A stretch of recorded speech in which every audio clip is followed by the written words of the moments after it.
Hello everyone and welcome to the very first weekly Power Rankings video for the Useless Aggression podcast. I'm your host James, and each week I'll be updating you on where I think each wrestler sits on my very illustrious Power Rankings board. Before we begin, just some things to clarify.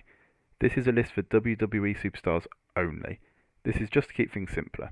After AEW Revolution, it would have been very easy to fill this list with only AEW superstars. So for the time being, we're keeping them separate just to make things easier to manage on our half. If we have more time, this is something we might look to change in the future. Also, as this is the first week, there will obviously be no ups or downs, but going forward it should be interesting to see how people move around the list, especially as we build towards WrestleMania. So let's begin. So before we get to the main 10, let's go through some honourable mentions this week of people who nearly made it in or just deserve a bit of a shout out. We got to start with the Lucha House Party. Realistically, they were the team people were least excited about heading into the Elimination Chamber match, but they produced some truly incredible spots. Gran Metalik was doing some incredible leaps off the pods and hit an amazing Hurricanrana off John Morrison, and then Lance Dorado had that incredible spot off the top of the chamber, which is something I don't think any of us have ever seen before. They deserve an honourable mention here, but I doubt they'll gain any momentum going forward, so I don't think we'll see them in the top 10 anytime soon. Another person missing from the top 10 this week is The Fiend. Now, The Fiend is still recovering from his loss to Goldberg in my eyes. I'm sure this feud with Cena will bring him back into the top 10 eventually, and his Firefly Funhouse segment this week did a good job of explaining away that loss, but there's still a little bit more to do here for me. I expect him to come back into the top 10 in the coming weeks, but we need to see how this feud develops first. And the final honorary mention this week goes to Sami Zayn. After months of Zayn just being a mouthpiece, they finally pulled the trigger and let him get some action in, and gave him a title as well. This is his first title since he lost the NXT Championship in 2015, and this is his first reign since being called up from NXT.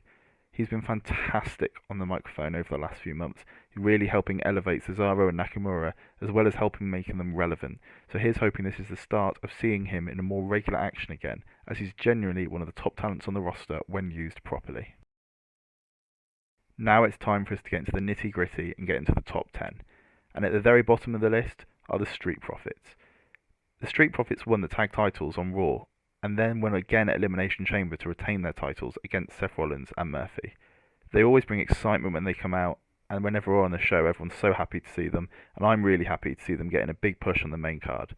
Inserting them in the story against the Monday Night Messiahs was a great move, and here's hoping they keep the momentum going forward and keep the Raw Tag Division alive.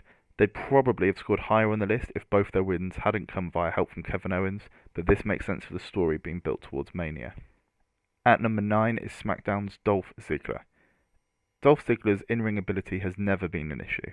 He puts on great matches with whoever he's against and can carry anyone, as he proved with Goldberg earlier this year.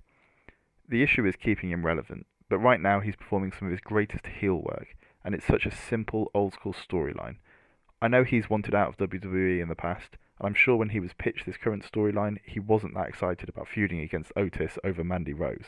But the crowd are so into this, and if they have a match at Mania, you could have one of the loudest crowds of the night.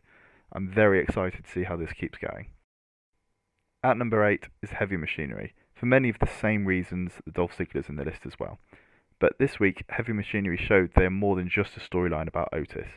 However, as I've mentioned, I'm such a fan of this angle. Their performance in the Gauntlet match on SmackDown was incredible, and they had the crowd right behind them. It was reminiscent of Kofi's achievements last year. Their performance here alone gets them a spot in the top 10, but then in the chamber, Otis took a massive bump when he went through the chamber and took his leap off the pod, and showdown against Rude and Ziggler was great in-ring storytelling. I'm really excited to see how this feud builds as we head closer to WrestleMania. At number 7 is Dakota Kai from NXT. Kai's rivalry with Tegan Nox has been a perfect example of NXT making great feuds that have nothing to do with titles. Kai and Nox followed up on their street fight from TakeOver and had a great cage match this week on NXT, with a very inventive ending. The feud gets Kai this far up the list, but now we're on the main run to Mania, I expect she might drop down and make way to Ripley and Charlotte as they build to their match on the grander stage of them all. At number 6 is the Monday Night Messiah himself, Seth Rollins. Now, the Monday Night Messiah angle has brought fresh life into Raw. I love good old-fashioned faction warfare, which is something AEW have been doing amazingly, I'd like to add. But this angle has brought a lot of worthy people into the main events of Raw. We've seen AOP, Viking Raiders, Murphy, the Street Profits, Samoa Joe, all getting involved, and it's been incredible to see. Seth had grown stale as a babyface, but seeing him as a heel again is so refreshing. This is where he's at his best, and I'm really looking forward to see how things develop going forward. In that vein, number 5 is Kevin Owens, the other half of this great feud. KO is so hot right now. I loved Owens as a heel, especially when he was teaming with Chris Jericho, but right now he's really found his groove. He just keeps rocking up and hitting Rollins with stunners, and it's been great to see. He's been carrying the Raw main event picture over the last few weeks while Brock Lesnar's been away, which isn't an easy task. Owens and Rollins are two of the best talents on the WWE roster, and seeing them heading towards a clash at Mania is a mouth-watering prospect. They're both brilliant on the mic, so the build should be entertaining throughout, and their in-ring styles should lead to a satisfying conclusion at WrestleMania. At number 4, we have Shayna Baszler. I wasn't Baszler's biggest fan on NXT, but they've treated her properly on the main card, and that's good to see. Her match on Raw this week with Kairi Sane was great, and her build with Becky Lynch has been very intriguing. Apart from the weird Gangrel vampire moment, the less said about that, the better. Although her win last night wasn't the most entertaining match for a main event, it does make sense. The issue WWE had here was that they had a really weak card, and there was no obvious and worthy main event that could come after this. That being said, that should take nothing away from her performance. Her win was absolutely dominant, and it makes her match against Becky even more exciting. In the number 3 spot, we have the Velveteen Dream. I love the Velveteen Dream, but this has been a really strange feud he's having with Roderick Strong. He's basically been mimicking Samoa Joe's actions he'd had against AJ Styles. He's been harassing Strong's family and making strange references about his wife and child. Only this time we're cheering for him because he's a face. His charisma and talent are absolutely undeniable, and this week his cage match was fantastic. He threw away the victory in the end, but in doing so earned some solo time with Adam Cole and ended up stealing his NXT title. Dream is an incredible entertainer and a fantastic face, and Adam Cole is one of the best heels in the game, so I'm all for seeing them go at it for the big title at TakeOver.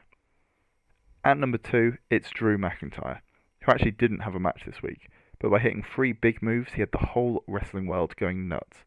Drew is on a massive upward curve right now, and he's being treated well since winning the Royal Rumble, which is refreshing to see. He looks like a legitimate threat to Brock Lesnar's title, which isn't an easy task. Just ask Ricochet about that one. Some major props have to be given to Brock and Paul Heyman here, though, who are doing a great job in this feud too, by building up Drew and making him over with the fans and look dominant in doing so. As long as they keep setting things up, Drew keeps knocking them out of the park, which makes for a strong WrestleMania main event. But the top spot was an easy one for me this week, and it's Randy Orton. I said it on the latest podcast, this is prime Orton.